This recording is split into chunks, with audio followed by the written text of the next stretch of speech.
Hi there, this is CPA or Nick or Late for Dinner or whatever you happen to call me. The Dumpster Daddy. That's what we call us around the house. You're listening to Wrestling Cheers. Making your way in the world today takes everything you got. Taking a break from all your worries sure would help a lot. Wouldn't you like to get away? Sometimes you want to go where everybody knows your name, and they're always glad you came. You want to go where you can see that troubles are all the same. You want to go where everybody knows your name. You want to go where you can see that troubles are all the same. You want to go where everybody knows your name. And welcome back to Wrestling Cheers, where everybody knows your name, especially when you're the walking weapon. This is Wrestling Cheers. We like to talk about things going on the North, East, South, independent wrestling scene. We preview shows, we review shows, and sometimes we even have interviews along the way. This is a review for last week's Slamilton in Crown Point, Indiana by Black Label Pro. I am your host. I am Justin Summers, and Wrestling Cheers is brought to you by the Midwest Territory and the Trending Topics Network. Please rate, review, and subscribe wherever you listen to this fine podcast, whether it be Apple Podcasts, Google Podcasts, Stitcher, TuneIn, YouTube, Spotify, iHeartRadio, or Podbean, WrestlingCheers.podbean.com. Find us on Facebook, Twitter, and Instagram, Facebook.com/WrestlingCheers, Twitter.com/WrestlingCheers, and Instagram.com/WrestlingCheers. Email, if you so choose, desire, and we have the merch store over at whatamaneuver.net. Like I said, this is a review episode of Black Label Pro's Slamilton 2. And slight programming note, something that I want to kind of mention here on the show. It's been put out on social media, but December is going to be Independent Wrestling.tv month. Now, already on this show in the past, we've had Righteous Jesse and we've had Mr. Brickster. So let's get the other two VJs from Independent Wrestling.tv on the show. So on December 12th, actually I put up the wrong dates, I think, on Twitter, double checking. But on December 12th, Stepstool Sarah will be on the podcast. And on December 19th, J-Rose will be on the podcast. Might be working on a couple other bonus episodes for December. One for sure. The other one is up in the air because I kind of want to end the year on episode 150 or maybe even 151. So more to come on that. But December, Independent Wrestling.tv month with Stepstool Sarah and J-Rose. Looking forward to that. And back to the normal. Like I said, I'm your host. I'm Justin Summers, and I'm being joined by this week, much like last week, Charly Butters. How's it going, Charly? It's going great, man. It's sleep schedule is still all messed up from this weekend, but it's all good. You went 24 hours awake. Well, you took a nap a little bit. Yeah, I kind of just passed out in your car while we were listening to some Wrestling Cheer, or not Wrestling Cheers, but Marty and Sarah Love Wrestling. Yeah, I wouldn't re-listen to our podcast, like, in the car with us. Like, I listen to it by myself sometimes, but at that point, no. But yeah. Yeah, we're not that vain. We're just listening to it while we drive now. All because I wanted you to catch up to where you were on last week's episode, and you fell asleep during the part that I really wanted you to hear. What's really funny is I actually heard all of it. I was just like in that in-between zone because like I kept, every time I hear it, I would be like, oh, that's what he wanted me to hear. Oh, that's what he wanted me to hear. And then like, I think I re-listened to it again just to like confirm what I heard. And I'm like, okay, that's what I remember. So like you were sitting in the passenger seat, your eyes were closed and I could tell you were sleeping. And I was like, I can't do that. So I was just like, how the fuck does he do it? Man, that, I don't know. That I couldn't tell you because I thought I was awake, so it's whatever. I mean, I'll openly admit, like, the last hour and a half of that drive was, for me, was rough. I was getting really fucking tired. And, yeah, because I was thinking, okay, can't have Caden, because Caden did go with us, but didn't want to be on the show this week. Can't have him drive because I don't think he has his license or his temp. Well, I know he doesn't have his license, but I don't think he has the temps either. So I don't know his driving ability. And with you, I was like, you have to drive another hour after me. and you were falling asleep, so I'm like, fuck. I was like, all right. What's funny is whatever sleep I got was enough to refresh me to the point that I was good to go for my hour home. Like, I was perfectly awake the whole time, didn't have any issues. So, luckily. Yeah, I was happy I made it through what I did, because, like I said, it was just, I just remember thinking, like, they're on the turnpike, like, oh my God, like, I know where I'm at. I do this drive every so once in a while for work, so I'm like, well, the stretch that I was at, so I'm like, I can make it, but I'm like, it's still sucks. Start slapping yourself in the face. Like, come on, wake up, let's go. Yeah, but got home, thankfully, one piece, and in between the hour till you got home is when I woke up. I mean, when I passed out, and like I passed out hard. Like it always takes me a little bit because like my body needs to like calm down and relax from whatever I just went through. It didn't take long. It was like, yep, we've been waiting for this, and out. Yeah, I figured you'd be out, but I was like, I better let them know I made it home, and then text my girlfriend, text you, and then I was like, went inside, and yeah, I wasn't too far behind you, so out cold. So yeah, basically, you got to figure it out. Like it's like a 5-hour drive each direction, and we got there early. The little bit peek behind the curtain, I was supposed to get the interviews with Stepstool Sarah and J Rose before the show. They had a lot of stuff that they were doing for the show and just weren't able to get to it beforehand. So that kind of pushed to everything afterwards. So we got there, we got at the venue a little bit after 1, which was what I was aiming for. I wanted to get into the area by noon. So a little bit after noon, and went to Portillo's, which is like the main stop anytime I'm around any place that has a Portillo's.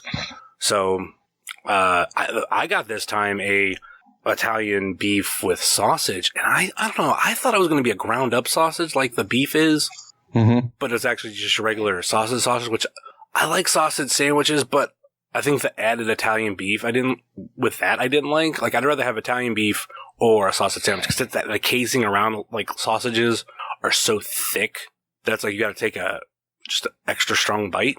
I'd want to say, make sure you rip through it. Yeah, that's what I always got there, but never again.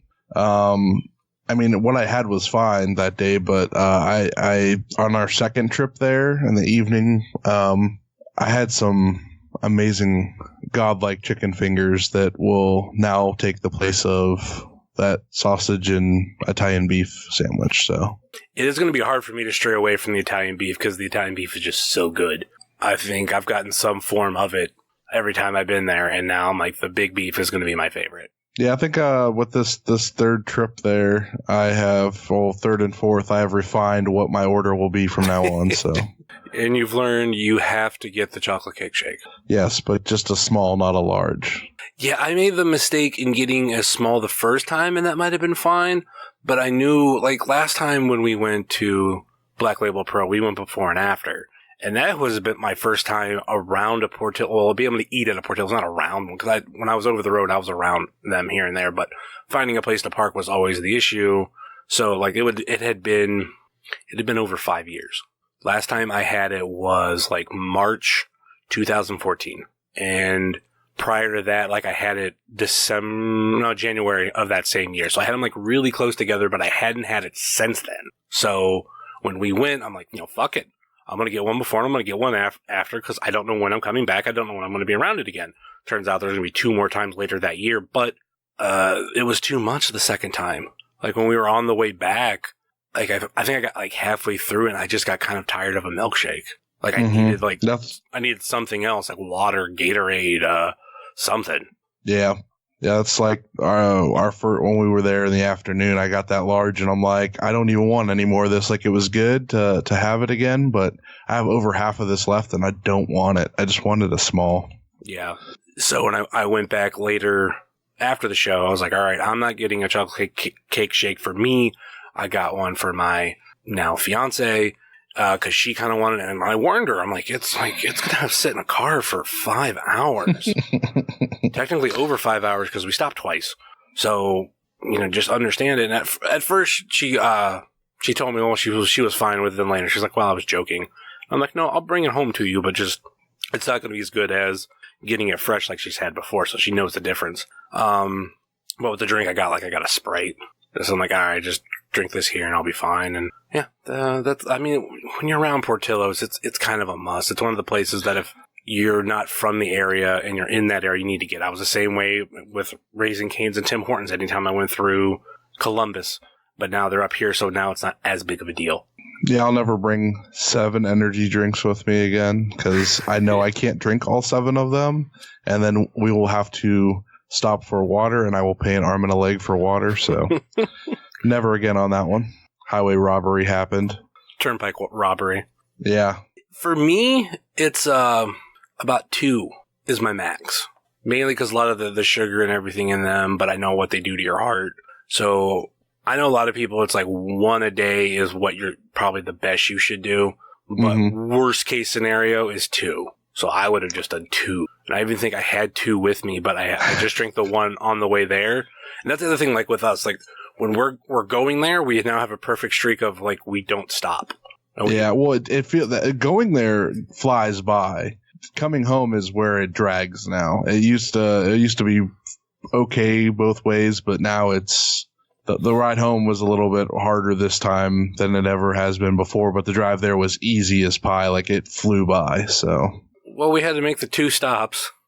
I mean, those were both my fault, but it's still, if we wouldn't have made those stops, I still feel like it would have been worse, I think, than even with the 2 stops. The 2 stops kind of helped revitalize me a little bit. So you want to talk about your conversation with Trey Lamar? I mean the one that we talked about on the Turnpike, because when you said it, no, we're good. I want to because it was a funny joke. Oh man! All right, so Portillo's was hollering back at me on the Turnpike, and so we stopped. I went to the bathroom, and what did you say? I don't think it's what I said. It's what you said, and then it's how I replied back, because you had mentioned, like, as you got in, talking about you just had a conversation with Trey Lamar. Oh yeah, I was tweeting on my phone like on the way back, and I was like, yeah. I was Trey Lamar was talking about AJ Gray watching the gif of his leg drop and all that stuff, which was a really cool sequence in his match. And I was like, well, it was really cool, whatever. And I was like, yeah, I was arguing with Trey Lamar, and you're like, oh, is that what you call it now? Referencing to pooping, basically, because he gets in the car and he was just like, I just had a argument with Trey Lamar. So probably figuring he was talking about like Twitter or something, but knowing what he just did, I'm like, is that what you call pooping? An argument with Trey Lamar? All right, I gotta go have an argument with Trey Lamar. I'll be back. Kind of like how people say they're gonna take the Browns in the Super Bowl. Poor Trey Lamar. I like him. I actually had a conversation with him for the first time ever at Black Label Pro, and yeah, so not that kind of conversation. So, Mouse, if you are ever having to poop, I like the word poop. People don't like it because it's childish. I don't mind the word shit, but I don't know. Poop just sounds funnier. But if you ever got to poop, say that you're going to go have an argument with Trey Lamar. That's going to be the new thing. At least you didn't try to tell me that I needed to make Trey Lamar bleed. And I'll throw it out there too. It's in no way, and I want nobody to take it as a racial thing. It's just he came back from pooping and said he just had an argument with Trey Lamar. He could have said he just had an argument with Hornswoggle, and I would have said the same thing. Just to be clear. Because even when I said, I'm like, oh, that guy has some racial undertones. I'm like, I don't mean it like that. Just because you say... Yeah, that's why this is just needs to not be on the podcast. Oh, man. Trey knows I love him. He's a fun dude to make fun of. But he kind of likes a little bit. Kind of likes the heat. sometimes. Okay, I'm not making it anyway like that, but I just... There's a reason why I didn't say I like to shit on him, because that just would have been horrible. I love the rag on the dude, but I do love Trey Lamar. Even though he tried to steal my phone. Your brand new phone. Yes. Shit, at that point, it was like not even a week old.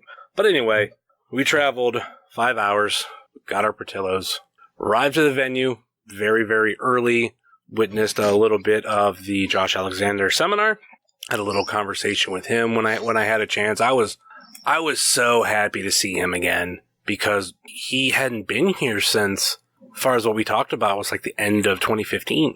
And that's a long time. So great to see him. Still remembered some things about me. So that, to me, that was kind of cool. But he's just an all-around great dude. I was happy to see him get his visa, being able, or whatever it is exactly that he has, being able to come over here and work, and then obviously working with Impact. Him and Ethan Page is great. So then, I don't know, after that, like, did you do anything else before the show, or like were you just like straight to the seat and like just waiting? I gave Eric Stevens a Peach Fizz rain that I had promised him on Twitter. I had a Orange Dreamsicle rain myself, which is now my favorite flavor. Kind of just relaxed, and then the seminar was over. It was time to go get our seats, and yeah. We were lucky enough to get like really good seats. Like I paid for front row seats, and we got exactly like where I love getting front row seats. Even if I get to pick my seats, it's where the hard cam is behind me, and normally that means you can get a lot better shots for Twitter. So completely happy. You know what? I do want to throw out. I'll probably thank them or him next month, but a huge shout out from Mikey from Black Label Pro for working with us and, allowing me to come in early and potentially record. But, it was all going to be if those two had the time before the show. Like I said, unfortunately they did, and we did everything after the show, but he really didn't have to. I'm just we are just a podcast in 2 states away that don't really pertain to him. But he did make the comment to me earlier in the year, like, we should come out to Black Label Pro, and we've done it twice. And since I was going, and I had actually planned those interviews a month or so before I had officially bought tickets, and I wasn't planning on doing it then. I was planning on just doing it sometime next month over Skype. But when the opportunity presents itself to do it live, I'll always pull a, it's not, I want to say Glenn Beck, but it's not Glenn Beck. Fuck it, we'll do it live guy. Why am I blanking on his name? I thought that was Glenn Beck, is it not? No. I know what he looks like. And what I'm going to do really quick to try to... Bill O'Reilly. Bill O'Reilly, yeah. I was going to look up Epic Rap Battles of History. But Bill O'Reilly. So, much like Bill O'Reilly, fuck it, do it live. And that's what I did. Old white guys, I don't know. They all look alike to me. Yeah, Bill O'Reilly. So, Mikey worked with us, and I don't know if and when we'll go back in 2020. I know Charly wants to go, Caden wants to go, I want to go, but kind of planning a wedding in 2 years. Granted, it's 2 years away. I don't know if I'll be able to go. I want to work on some things to at least go out there at least. Yeah, we'll have this discussion again next year, because I think I can convince certain parties. We'll make it a every couple month thing. I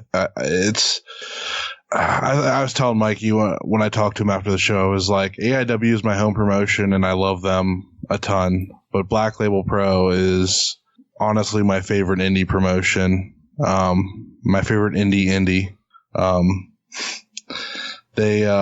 They knock it out of the park every show, and I mean, so does AIW, but like, they just, the difference in talent, I like the different change up in talent from each company too, so I really like what they do with everybody, and I think this show really cemented that for me, with the surprises we got, so. What about Southern Underground Pro? I mean, I like them.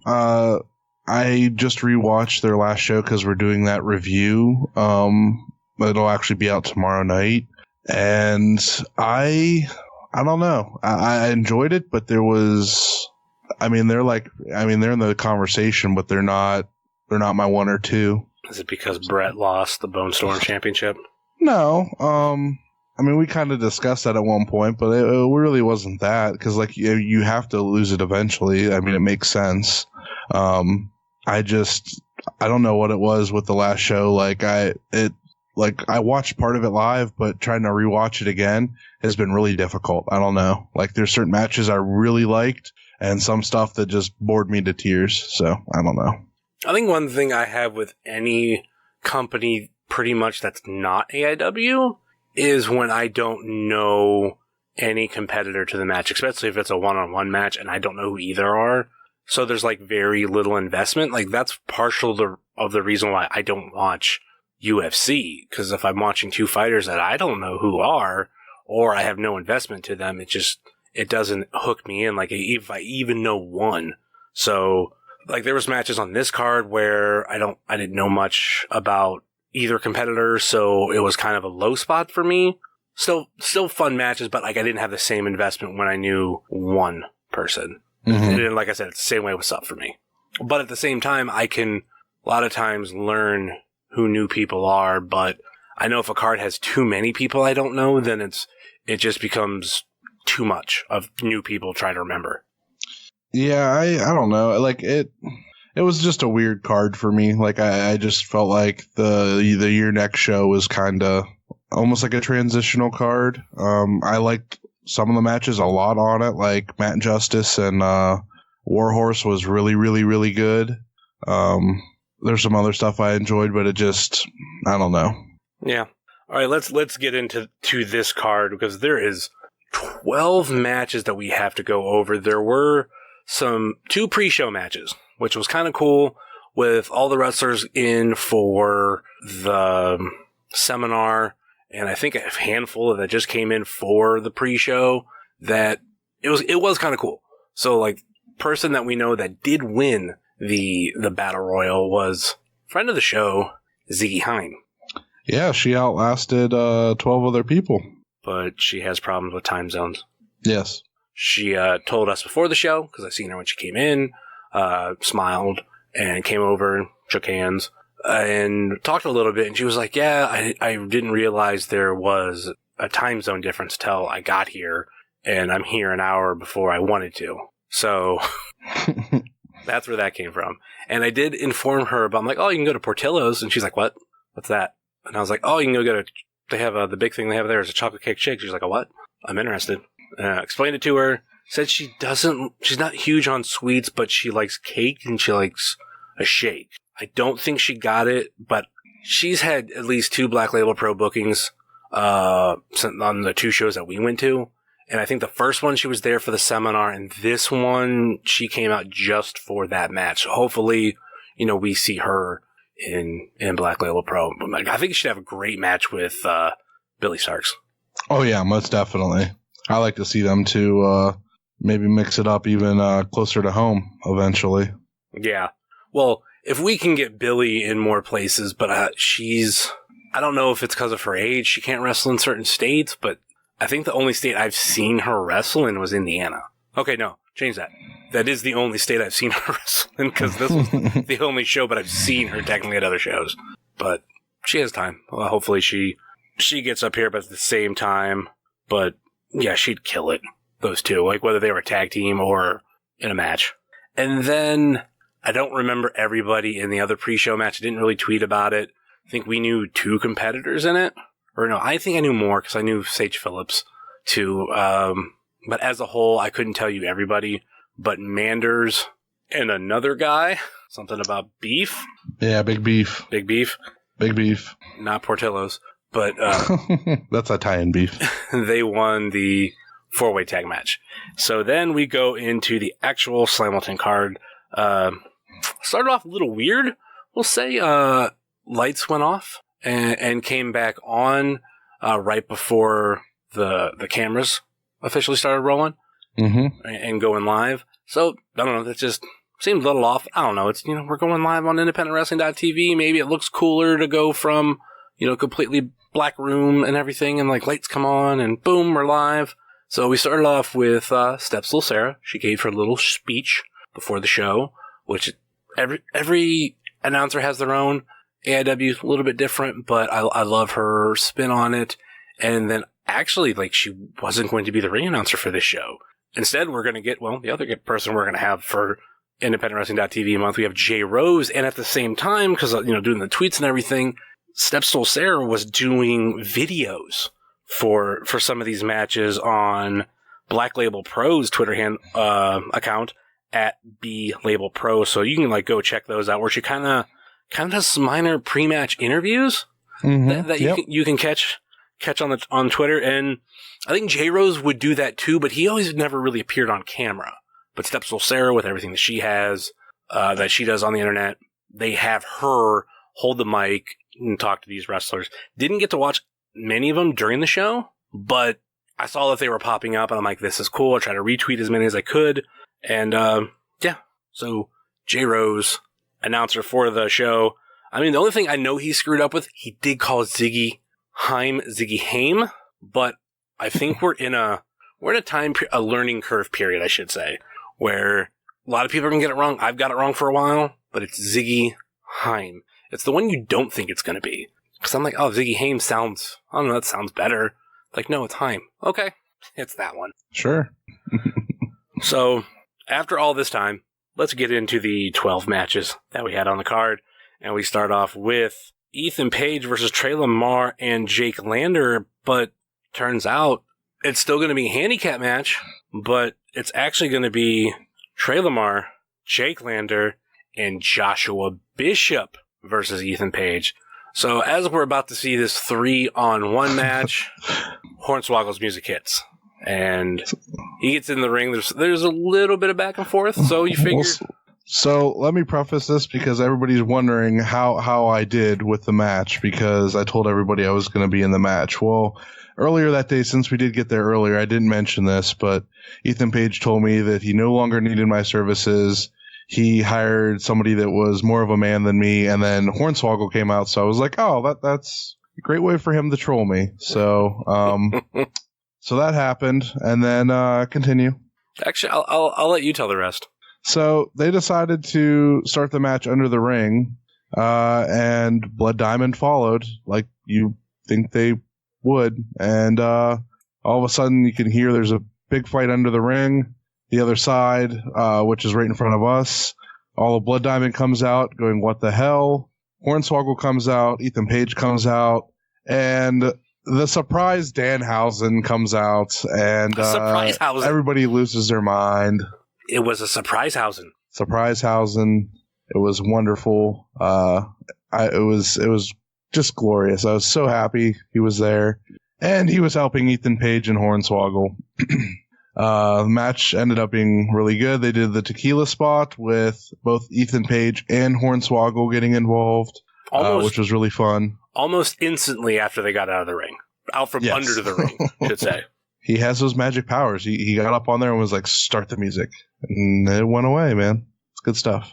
Then we had a little bit more back and forth. And Danhausen decided he was going to chokeslam Josh Bishop. Yep. Ethan Page was going to help. And then we got Hornswoggle assisting with the powerbomb chokeslam combo. They pin him. 1, 2, 3. New tag team champion Hausens. 2.5 men Hausens. It was like a double chokeslam, but with how short Hornswoggle is, he was at Bishop's feet, because actually Josh Bishop tried to kick Hornswoggle, so he actually Hornswoggle had Josh Bishop's right leg on his shoulder. So the way the chokeslam went, it almost looked like the Shield power bomb. Right. Yeah, that's what they were going for. It was a 2.5 man bomb. Absolutely great. and like Charlie said, 2.5 Menhausen win, and they are your new Black Label Pro Tag Team Champions. What a way to start off the show. Love that Danhausen. Love Ethan Page. Technically I love Blood Diamond too, but it got the crowd started off right, and we kind of found out that that's why the lights went out before the show so they could get Danhausen under the ring. Well, Danhausen's all powerful, so he made that happen. So he told the lights to turn off, they turned off so that he could walk out there and hide. So up next, and God, this first half was fun. We then had Brett Eisen versus Filthy Tom Lawler. Whew, buddy. Everything I wanted in a match, minus the finish, but hey, it is what it is. Good stuff, man. It's weird, Filthy Tom Lawler not coming out to the music I'm used to him coming out to. Yeah, there he comes out to Kiss from a Rose. And fun twist, J. Rose kissed him on the cheek. Yes, and he gave him the roses. So Yeah. it was great. Good stuff. Both iconic songs. I can get behind him coming out to that as well, so I enjoy it. He doesn't do it anymore, but when Brett used to come out to Hail Mary, I loved that. I never considered Hail Mary a theme song, but he pulled it off. Mm-hmm. Unfortunately, Filthy Tom Lawler made Brett Eisen tap to get the win. Yeah, but I think we'll see Brett Eisen back in Black Label Pro. The way they kind of talked on commentary and everything, I think this was a kind of an opening for him to shine, and I think they'll bring him back. He did really well. The match was, even watching it back, it was really, really good. So I really enjoyed it both times that I saw it. And huge shout out to our friends Sobros Network who sponsored this match. And you had Stoney Keeley, and I'm just having one of those nights. I'm blanking on John Mosley, who came out up with Brett. So cool to see some friends in a place where that neither of us called home. And I know Stoney Keeley got introduced to Raising Cane's and Portillo's. So what a fucking weekend for him.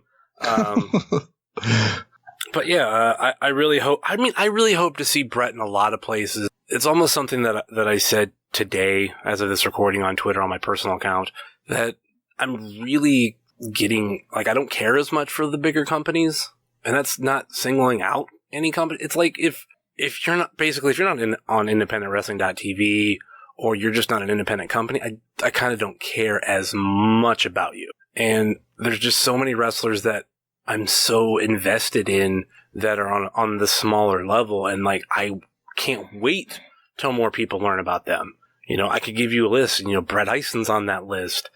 Cabana Man Dan's on that list. O'Shea Edwards, IFHY, Lost Boys. The list goes on and on. # no new friends. Fucking side note. I mean, we're going to get into the next match, but Danny Adams changing around his character is fucking great. Yes. And it's those, like, I'm more invested in that than what a company is putting on national television. Any of them. Right on. Unless you're on Twitch, and then I'm honestly interested, but I still don't watch. And I just want you to sign Sleazy Sparks. That's it. And then also, going back to this match, and like I said, hopefully we see Brett Eisen in Black Label Pro and anywhere else more than that. Filthy Tom Lawler took off his shoes, left him in the middle of the ring. I think it has been announced that he's not taking any bookings in 2020. He hasn't said why, but no more bookings. Yeah, something's up, so something's cooking in the works, and left his shoes in the ring. Yeah, it's unfortunate. Just when I was really starting to really, really enjoy his work, may not get to see it live anymore. So we have at least one more. Yeah, at least one more, but we're gonna have to make it count, I guess. Next up, we have the tag team match of Dan the Dad and Kevin Lee Davidson, known as # no new friends, versus Space Monkey and Shane Saber. Space Pirates. Kind of like I said earlier, Dan the Dad, or Danny Adams, Dan the Dad, whatever you want to call him. I mean, to the point, like, he changed up his Twitter handle, which was Danny Adams something, and now it's @thanks Dan the Dad. He wrestled with glasses on, and he was wearing New Balance sneakers. It was amazing. Oh, man. So good. It was No New Friends that got the win via pinfall, but God, if there's anybody who stole the show, it was Danny Adams, Dan the Dad, whatever you want to call him. When it made me create a dream match, actually combining 2 dream matches that I had. Dan the Dad versus Dr. Daniel C. Rockingham versus Cabana Man Dad. And it is the clash of the Dad Dans, because it's Dr. Dad, Dan the Dad, and Cabana Man Dan, who is a dad. Yeah, my 3 Dans. My 3 Dans, I think that's the way you put it. I figured it would be in a My House, My Rules match. And whoever's hometown is closest to the venue claims their house rules. That's not going to be a thermostat on a pole match. I had a couple of dad related things in my head, and that was one that I was thinking about. I guess this could be a series of matches, and we could just run through different weird gimmicks for it. It'd be fun. Next up, this is the match that there could be a lights out match. A lights out match? Yeah, could you leave all the lights on and did they get upset because you're running up the electric bill? Okay. Instead of a strap match, don't make me take my belt off match. Make me turn this car around match. Next up, we had the match that I just didn't know as much about. And I'll probably butcher these names. Ren Narita. Yeah. Yep, you got it. You got it. Versus Isaias Velasquez. I just fucked it up. You just repeating. These guys had a hell of a match, man. Yeah. Holy shit. Beating the piss out of each other. And the finish with that fucking Northern Lights, belly to belly Northern Light. Oh my God, that was insane. He landed I thought he hurt himself when he did it, but he's just that powerful in his neck. He just didn't even bother him. That's crazy. Yeah, this is definitely one of the matches that, since I don't know as much about the competitors, I don't get as much invested, but there was, it was just fucking hard hitting. Was Ren got the win via pinfall. Mm-hmm. How was this one going back and watching it? Just as good as watching it live. I mean, all these matches really held up. I watched it the next evening just to hear the commentary with it, to see if there was anything I specifically missed that they were kind of trying to put over. And, I mean, this match was just as good. I mean, actually, I thought it came off a little bit better because they were able to explain more, about the 2 men, than what we knew. And, still the bridging, Northern Lights suplex, it's like a belly to belly into a Northern Lights bridge pin. That was insane. The way how it came out of nowhere, for Ren Narita to get the victory, and his first excursion match, he picks up the win there. It was good, real good. Next up, we had Billy Starks versus Kylie Ray, the battle of the smiles, or should we say Billy Tista? Billy Tista, yes. Yeah. For some reason, it started on one of those videos that you can find on Black Label Pro's Twitter account with Stepstool Sarah, where she kind of put over this, the Batista pose with the machine gun stuff, and that translated into the match, and people were going crazy for it. This match I was looking forward to because I had yet to see Billy or Kylie wrestle. I don't think Kylie had any merch or anything out, which was kind of upsetting because I kind of wanted to get a picture with her. Yeah, me too. So, but she was gone by intermission, so. This it was a really good match. I love the little spot they did with the biting and adding in the ref and all that. Absolutely fun match, and I'll put Billy over. I mean, I think everybody knows how great Kylie is. At this point, it's just a known fact. And I think Billy is going to be the one to kind of take Kylie's place whenever she gets another shot at something bigger. I would like to see them go again, actually. They had a really fun match, and I wanted to see more. So I definitely like to see them hook up again and have another match, because it was real good. It's probably one of the best live women's matches I've ever seen. So next up, we had Stephan Bonner versus Logan James. The thing that I love about this match is there was a part of me that thought that this was going to be a really quick squash match, but for the most part, it was Stephen Bonner beating the shit out of Logan James. But anytime Logan James would get some sort of offense in, or a lot of stuff before the match, he would just be talking shit. So it got to the point of, when is he going to put him away? And then I forget the move that he did, but he got the pinfall and went. And it was one of those moments, like, once it happened, it was like, that's 1-2. The other thing we really need to talk about in this match is when Logan James dove over the top rope and completely ate shit on the outside, landed high up on his back and neck. Very scary moment.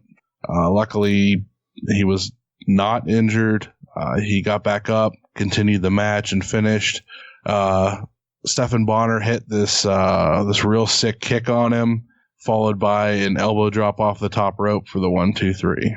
And you could tell Bonner's new because he definitely was talking to the other side of the crowd and not the hard cam. So it was really funny seeing like some of the wrestlers like yelling to look at the hard cam.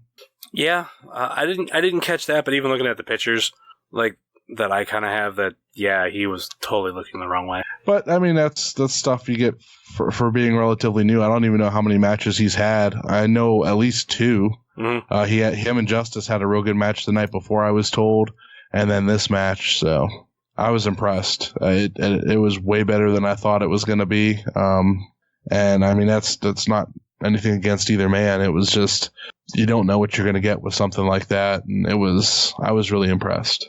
All right. This led us into intermission, and we'll be right back after this commercial break.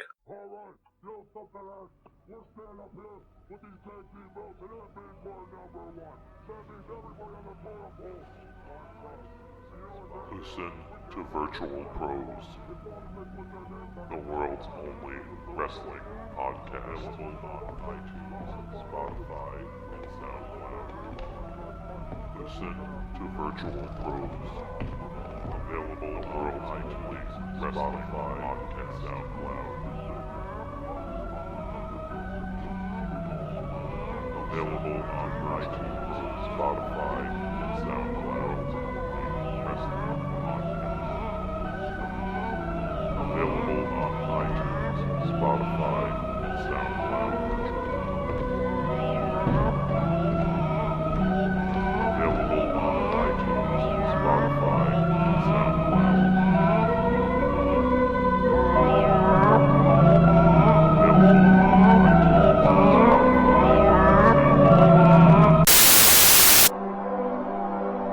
Not ready for prime time wrestling. New episodes every Sunday. Love that podcast house. So, coming out of intermission, Josh Alexander, almost Alexander Hamilton, works with Hamilton, but Josh Alexander came out not in his gear, and he announced that he can't compete in a match versus Eric Stevens because he tore his bicep. Yeah, I was about to say. 100% sure. Remember exactly. I have a really bad thing where I think I know what I'm saying, but right before I say it, I start to doubt it. I get that too. Yeah. So yeah, it was a torn bicep, and we then got Kobe Durst coming out, which was odd. He had a match scheduled against somebody else, and yeah, Kobe is he's so good. Like, I didn't realize it until seeing him in person. His, like, for the second time, like, his facial expressions and everything when he like was cutting his promo was so good. Oh my goodness. I'm sorry. I mean, he's one of those dudes that I feel like he's on the verge of breaking out. I remember when he had a match or two. I think it might have been just one match in AIW. I've seen him, how he's been in all these other companies, but he hasn't had that really, really big, almost like what I said about AJ Gray. He hasn't had that really, really big moment yet where everybody's going, oh, that's Kobe Durst. Yeah. So he proceeds to cut a promo, make fun of Josh Alexander, attack him, and out for the save, Eric Stevens, who at this point is 3 reigns deep. So he is hype AF, and he challenges Kobe for the Black Label Pro title. we call him a coward and tell him to do it, and he does. And this match was like, what, a minute? If that, yeah. He basically took 2 moves, and that was it. New champ. Your new Black Label Pro champion. So that got a lot of us to go, well, what the fuck happened to Colby's opponent from later tonight? What the fuck's going on? We'd have that answered very soon. Yes. So the next match was Blake Christian, that said opponent, versus, okay. I'm gonna talk about my struggles on Twitter. I'm not a huge fan of tweeting at different companies, and if it's mainly because it depends on if I got a whole card and if I know everybody who is on that card. There's a reason why I didn't live tweet Dropkick Diabetes this year, because I don't know how many of those wrestlers have Twitter, and I don't know all of their Twitter handles. And I know when I did it 2 years ago, it was fun trying to search some of them. So this wrestler comes out, and I kind of mishear his name at first, and I got saved. But his name is Airwolf, and the way J. Rose announced it, it kind of sounded like Arrow, because how he held out air and wolf. So I almost actually tweeted out Arrow, but for some reason I didn't actually send out that tweet. And then a couple minutes later, I realized his name is Airwolf. And looking at his getup, I'm like, well, that makes sense. Yeah. Yeah. So I got the Twitter handle right at official Airwolf. That was a really easy thing to find. And I'm going to throw this out to wrestlers, whether you're listening or not. Do myself a favor. Do your fans a favor at the same time, too. Have your name either in the Twitter handle or on your display name, whatever or however you put it. Because it's really irritating when I'm trying to find you and I don't know your Twitter handle. One example, and I'm not meaning to throw her under the bus because as much as like she's a friend of the show now, but Ziggy. Right now, she doesn't have Ziggy Haim, or Ziggy Haim. See there, even I fuck it up. It's not in her handle, and it's not in the little display name. So if I go to look up Ziggy, her Twitter handle doesn't pop up. But she's lucky that I know she's at Bloody Adorable. right. But I know if you're trying to find someone new, it's when you don't have either of those two things. So that's something that I throw out where sometimes somebody's trying to find you on Twitter and they want it to be, and you want it to be easy as possible. Be like Trey Lamar. His is really easy. Yeah. So if you're having an argument with Trey Lamar while having an argument with Trey Lamar, it's really easy to find his Twitter handle. But anyway. Yep. This was one of those matches again where I really didn't know either competitor, but it seems like both of these two wrestlers have a lot of potential, and this is probably the equivalent of seeing, Josh Bishop and Trey Lamar a couple months after they debuted, which I don't think they're that young, but you're seeing it before other companies or way more audiences see it. I felt there's a lot more with both of these wrestlers, and I think I've seen praise from other wrestlers on each of these men, so highly suggest check them out. Yeah, I'm not sure about Airwolf, but I know Blake Christian is only 2 years into the business at this point. We kind of had a discussion with some people at Portillo's on the second round, discussing him and stuff like that. So, well, I think he was there. He was, but we were discussing him with Mouse. Yeah. Well, I'm saying no, because there was have you met? I think that was the one where they're have you met Blake Christian? I'm like, not for tonight. But it was Blake Christian pinning Airwolf for the win. Yeah, I liked a lot of his moveset. For being as young as he is in the business, he had a really decent moveset. I really enjoyed some of the stuff he pulled out. It was unique, and I think that's what some wrestlers need to stand out, is certain unique things. It's not even major moves or anything. It's just certain unique things that he does with moves that just gives it that little bit of oh, that's different. That's interesting. Mm-hmm. And he definitely has that. So, and I mean, only 2 years in, I mean, some of the guys that, we really enjoy have been doing it for 10 plus and don't have some of the things that he has. So he's definitely one to watch. Next up, we had Gary J versus AJ Gray for the Black Label Pro Midwest Championship. And this was like one of 2 matches where I would forget to tag or just add in that it's for a title. I don't know. I think it's because Black Label Pro is not my home promotion, and I don't think of a lot of these championships a lot, so it's just like, oh, cool. To me, in my head, just on paper, AJ Gray versus Gary J is a fantastic match. You don't need a title on that, but, oh yeah, there is the Black Label Pro Midwest Championship on the line, so I had to do a quote tweet for that one after I'd already posted it, but, you want to talk about a hard-hitting match? Banger! Gary J is another dude who is just now kind of getting a little bit more exposure. And he's been around since I started watching independent wrestling when he was coming up from St. Louis with ACH and the Submission Squad and Davey Vega and Matt Fichette. So now just won the Discovery Gauntlet on Beyond. Yep, and then fucking going against AJ Gray Midwest Championship. Oh. So there's a sequence that was gift. Specifically, it was a scorpion kick into the corner by AJ Gray into a brainbuster that my favorite style. It's Kyle O'Reilly does this certain brainbuster. If you've seen it, you know what I'm talking about. AJ hits that perfectly and then follows up with the psychosis leg drop off the top rope.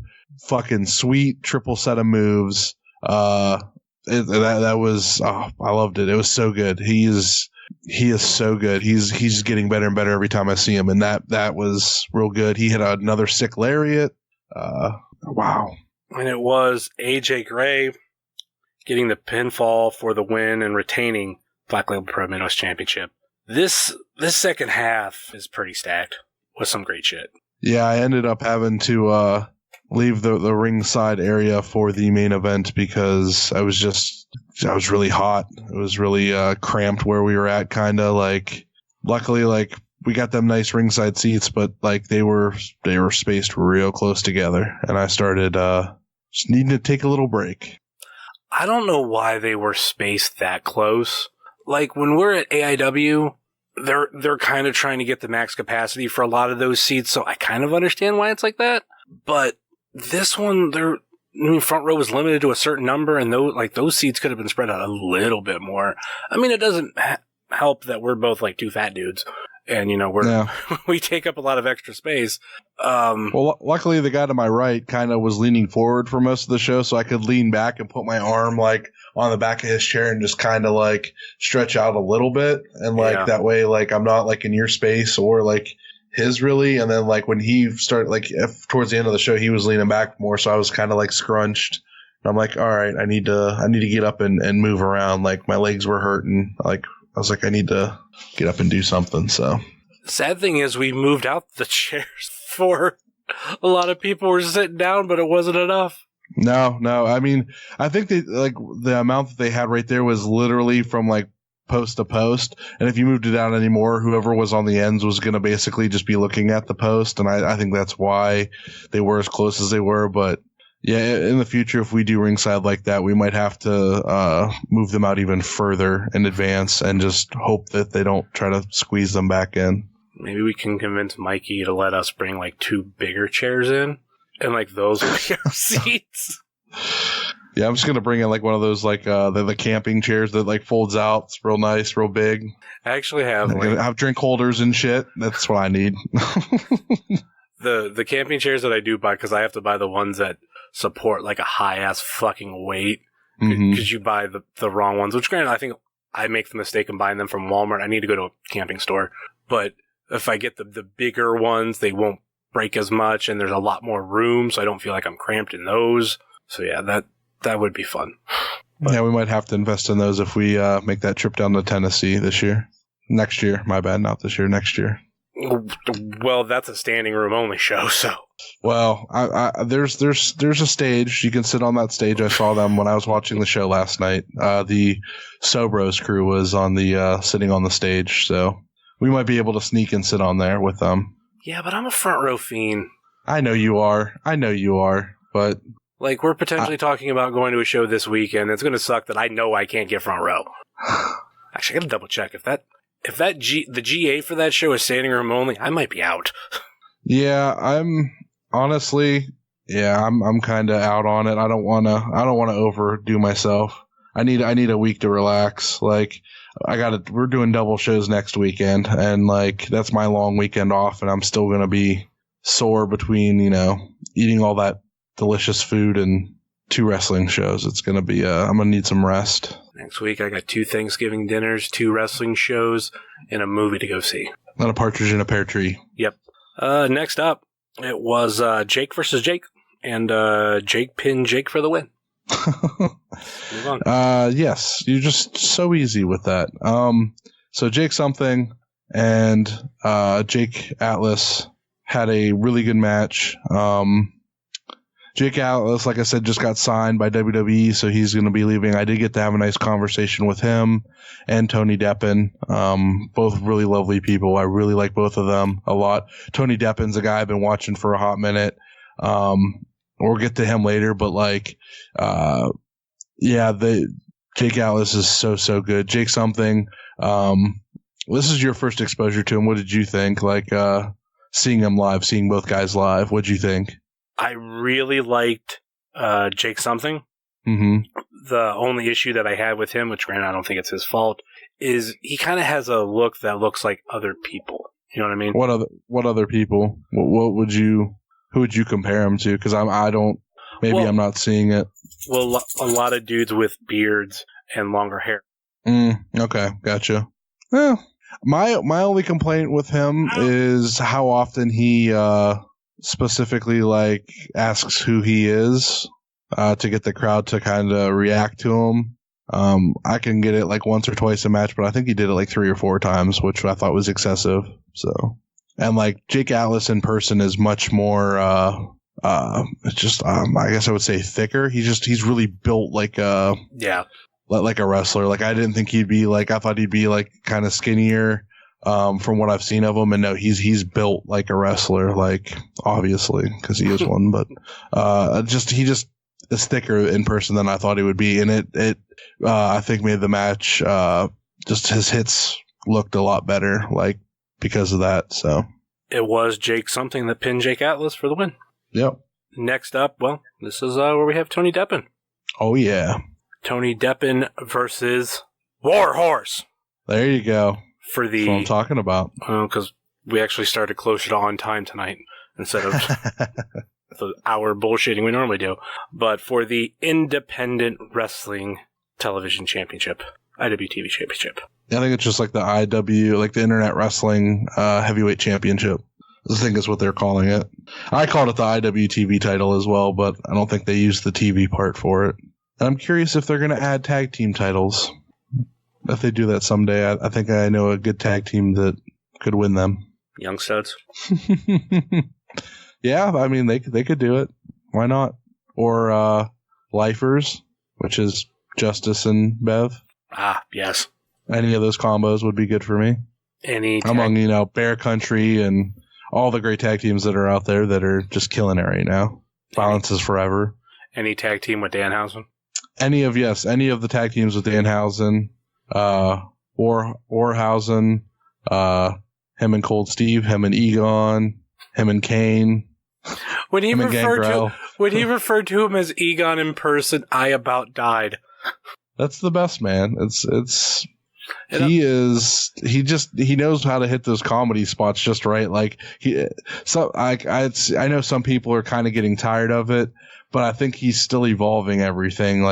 He's not getting into this groove where it's going to be the same exact thing for every little thing. He keeps changing little things here and there and moving that puzzle around. And I think some people are giving up a little too early on him. So I just realized I have to buy a new mask because the new ones he has out, they're like the old wrestling mask and they're smiling. Ah. I noticed that in person, but in my head, I noticed the smiling, and I was, whatever, that's one of the few things I noticed. And then when I got home and I looked at the ones that I have on the wall, I'm like, oh, so, yeah, the old wrestling smiling, the regular Danhausen mask isn't, so I need to buy one. Add that to your list of like 30 that we need. Yep. Anyway, back to this match. Warhorse, Tony Deppen. No, who? Warhorse. Okay. Got it. It was everything you thought it was going to be. They tore the house down. Deppen wore Warhorse's vest for like half the match. So it was good stuff, man. Like both guys are really, really good. Deppen I feel like he came out of nowhere. Like all of a sudden, like he was on the GCW show, and then boom, he's just off to the races. Like everybody, like that solidified him, and he's really good. And then just getting to talk with him after the show and stuff like that. He's a really nice guy. Warhorse was awesome too. He let me hold the IWTV title because he let you hold it. So then he had to let me hold it. And you held it like how'd you put it? So we were talking about it later. Oh, it was like kind of hidden behind us because we were doing our pose, like the cool metal pose. Yeah. Mine was a little bit like that too. Maybe I don't think as far back as yours because I went and looked. I was like, yeah, mine's back there too. But at least it wasn't as awkward as my pose with the Impact Tag titles with the North. That I look really awkward in that photo. So, but hey, it's that goes along with every time I meet Ethan Page, it's a weird conversation because for some reason I get tongue tied around him and I get awkward around him, and I don't know why. Like we talk about Marvel figures, like I don't. There's something like I don't know, but yeah.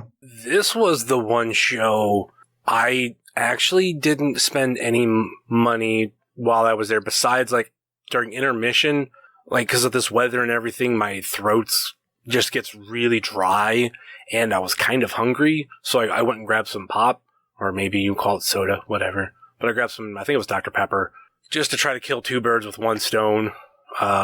So actually the only money I technically spent, not counting that, was when I bought the stuff for Marty and Sarah, which I did get at the show.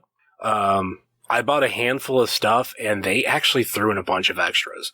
And I was like, there's a lot of stuff that I didn't pay for that was just thrown in extra. And that I thought it was awesome. So, obviously check them out if you don't already. If you like comedy and wrestling, what they do on that podcast is so much fun. Yeah.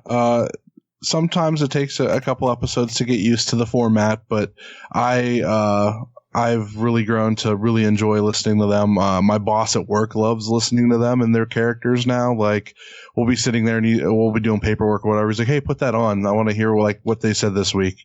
So then we'll listen to like half the podcast, and it's a good time. And Sarah was there. She does commentary, and I was really awkward with her too. But I think that was because like I'm such a big fan of them on the podcast, and yeah, so like, but like I got my picture with her, and we talked for a couple minutes about different stuff. Like I was telling her how much I really like her commentary. Like of all the people that do commentary on indie shows, like I really, really enjoy her commentary with what's his name? Now I'm blanking on it. Yeah, Dave Prazak. Yeah, them two together for Black Label Pro commentary is excellent. Highly recommend it. I actually even told her like at WrestleMania she did commentary like during one of the collective shows, and I specifically tweeted at her because it's so different like to hear a really well informed female do indie wrestling commentary, and I think that's a big step for commentary in the right direction, and I think that she's a good example of what commentary needs to be for independent wrestling companies to make it more accessible for everybody. So the commentary that I want to hear is from the pre-show, only because I believe they were doing commentary with Sarah Shockey and Stepstool Sarah. So it was the Sarahs, and this week's episode of It's Evolution, Baby. For those of you who don't know, and I'm going to start throwing it in the plugs every week, and it'll be something that gets talked about in December, is Stepstool Sarah has her own podcast with a dude from like Massachusetts. I forget his name off the top of my head, but they cover women's wrestling, and they kind of like, they talk a little bit about Slamilton, and Stepstool Sarah kind of mentioned how hard commentary is. And I was kind of like, oh, I wonder what that commentary sounds like with you and her. Because, like, I don't know if I've ever heard two females be on commentary and that's it. Yeah, I'm not sure if that's been done anywhere yet, honestly. So that's something I would love to hear. But, you know, if you want to, I'll throw out the plug right now that, you know, that's a fun podcast to listen to. You know, they're fairly new. The dude just said on this week's episode that he's only been like in Audacity for 6 months. So like, I understand how that is. And I don't know, like I said, that's main thing they cover. Like 99% of the stuff they talk about on the show is what happened with women's wrestling that week on like NXT, AEW. They've stopped kind of talking about WWE because how they can go on rants about a lot of the storylines involving women. But they'll also cover some other companies that involve women.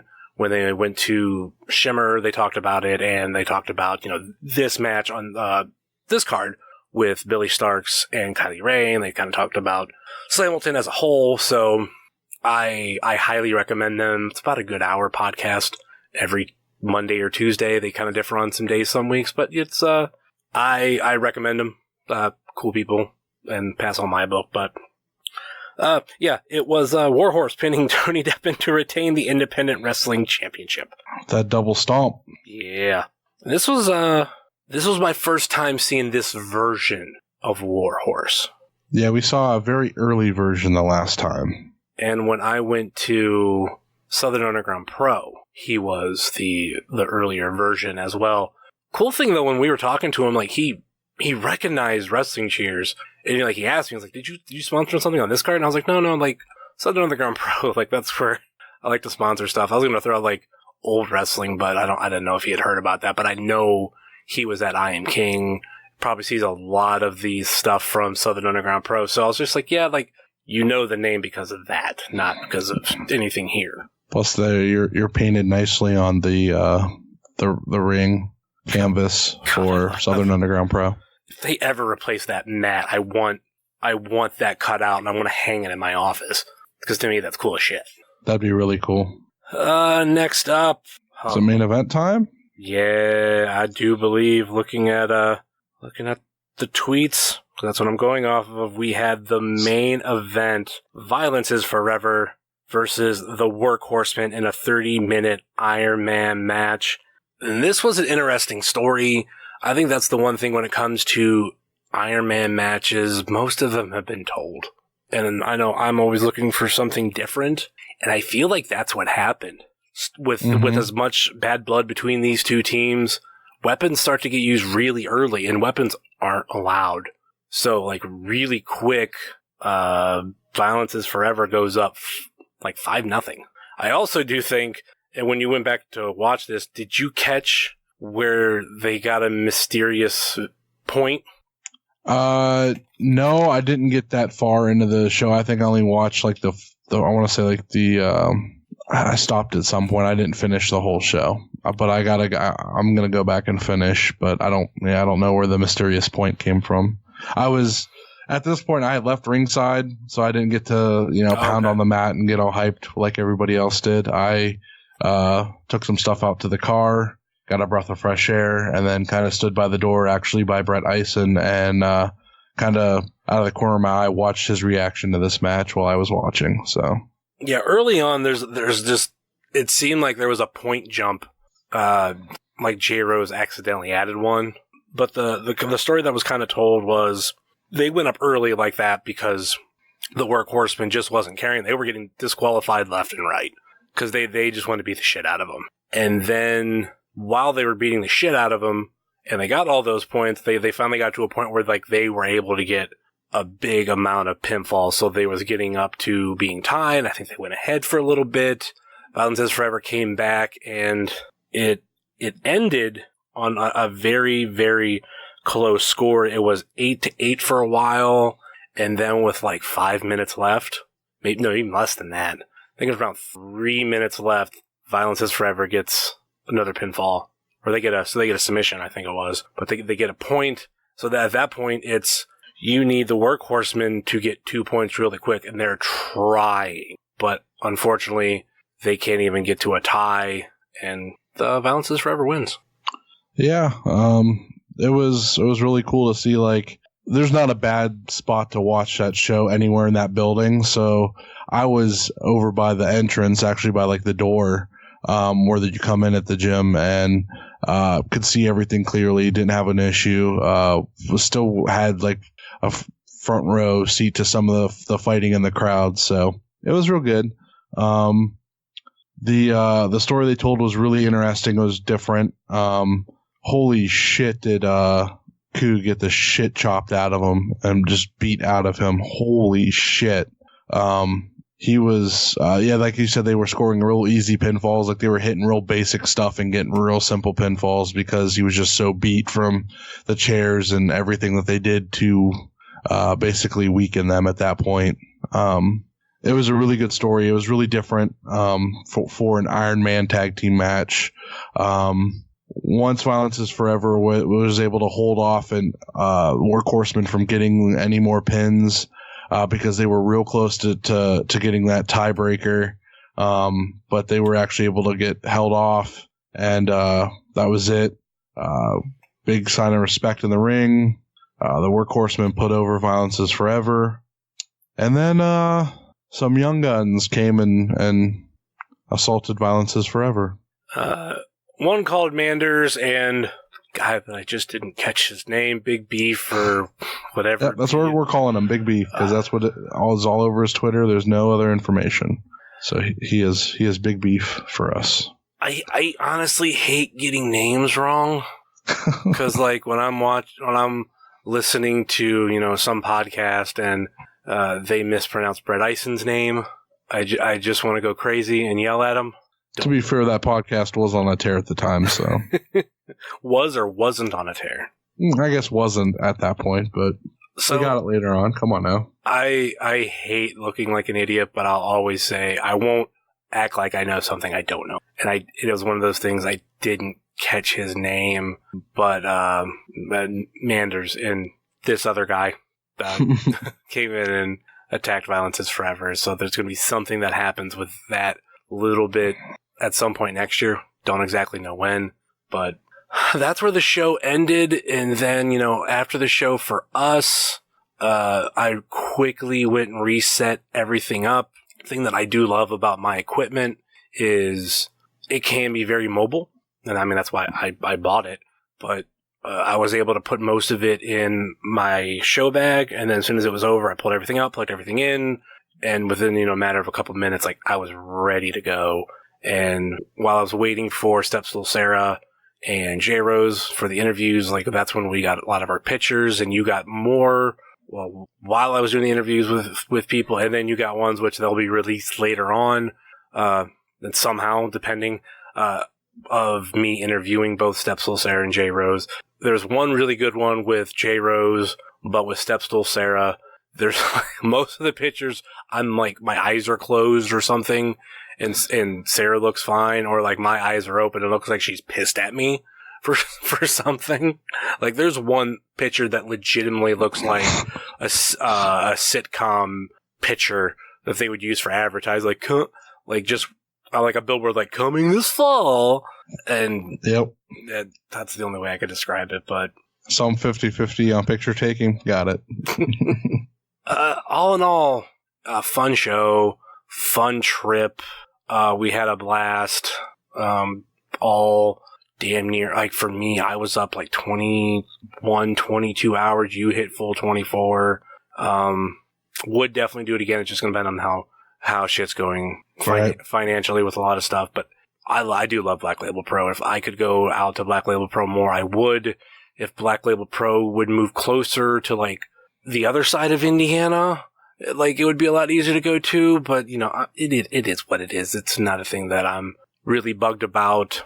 Again, huge thanks to Mikey, and I love what he's doing. He's a great dude, and it's a great company. I have, like I said, very little to say bad about them. What were your final thoughts on the show?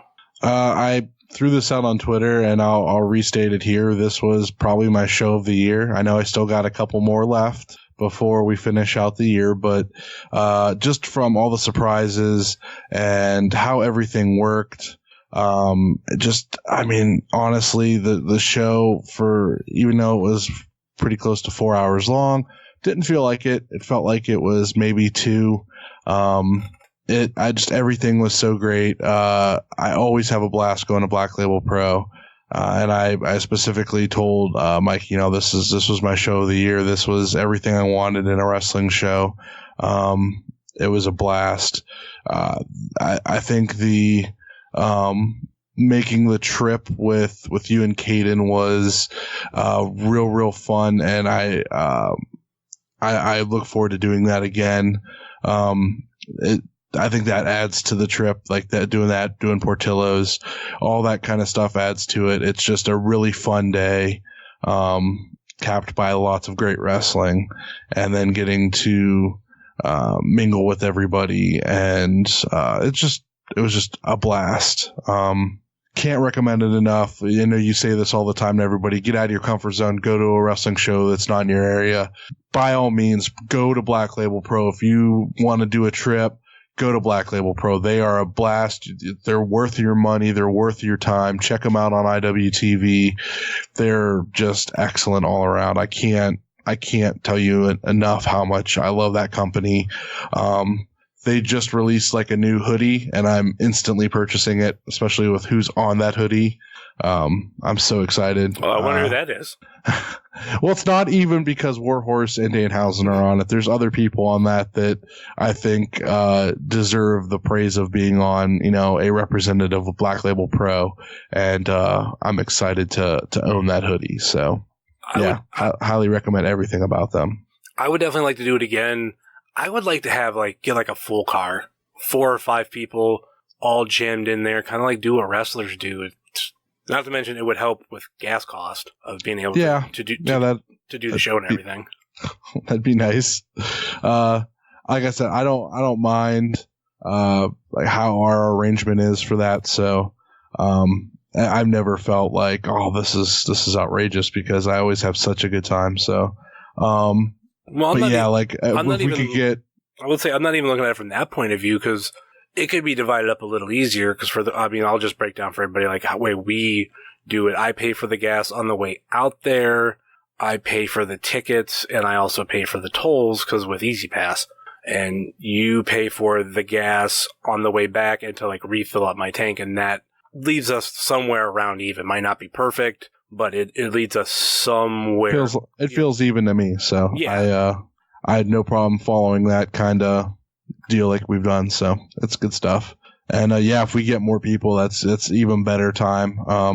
That way you can even tag out if you need to, if it gets to be, too much on that last leg of the trip. Yeah.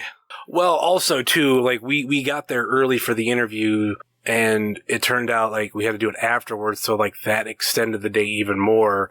I'm not blaming anybody, because I would much rather do it in person, and I was biting the bullet to do it after the show. Was it what I wanted? No, I wanted to do it before the show, but that's how everything felt. And I'm perfectly fine with that. So that's kind of why that last bit was a little rougher for me than it should have been. And, like I said, I'd still do it again. We get a full car. I mean, like I said, that would make things a little bit easier one way or another.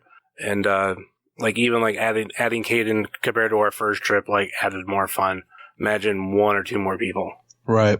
Yep. So, that will do it for the review of Black Label Pro Slamilton 2. Any final thoughts or last minute plugs before we go? My Twitter is Charly_Butters. My podcast is Not Ready, the number 4 PTW on Twitter, Instagram, and Facebook. Check us out. We're going to be doing a review. Actually, it should be out by the time this comes out, of Your Next from Southern Underground Pro. there will be another episode the following this coming Sunday. And yeah, so check all that out if you want. We just got on iTunes. So rate, review, subscribe on there, even though it probably doesn't do anything, but it's still cool to see like comments and stuff like that. So we always like feedback. The way things have been going, I thought you were just going to change the name to Not Ready. Of course, you can find myself at HeavySet330, much like you can find this show at Wrestling Cheers, Facebook.com/Wrestling Cheers, Twitter.com/Wrestling Cheers, and Instagram.com/Wrestling Cheers. Email, if you so choose to desire, WrestlingCheers@gmail.com, and we have the merch store over at whatamaneuver.net. Like I said, one more time, please rate, review, and subscribe wherever you listen to fine podcasts, whether it be Apple Podcasts, Google Podcasts, Stitcher, TuneIn, YouTube, Spotify, iHeartRadio, or Podbean, WrestlingCheers.podbean.com. Check out our friends on the Trending Topics Network, such as All Beer Inside, Eurovision Showcase, Old School at the Movies, and Wrestling with Altitude.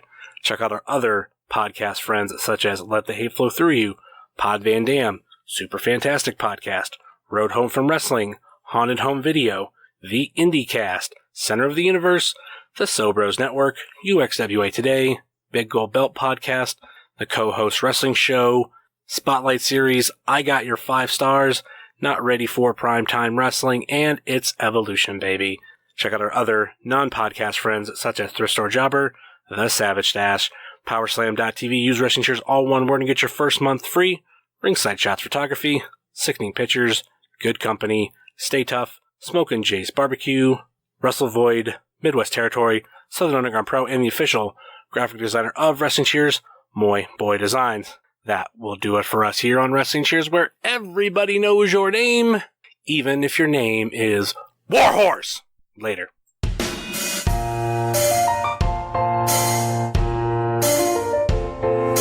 Making your way in the world today takes everything you got. Taking a break from all your worries sure would help a lot. Would you like to get away? Sometimes you wanna go where everybody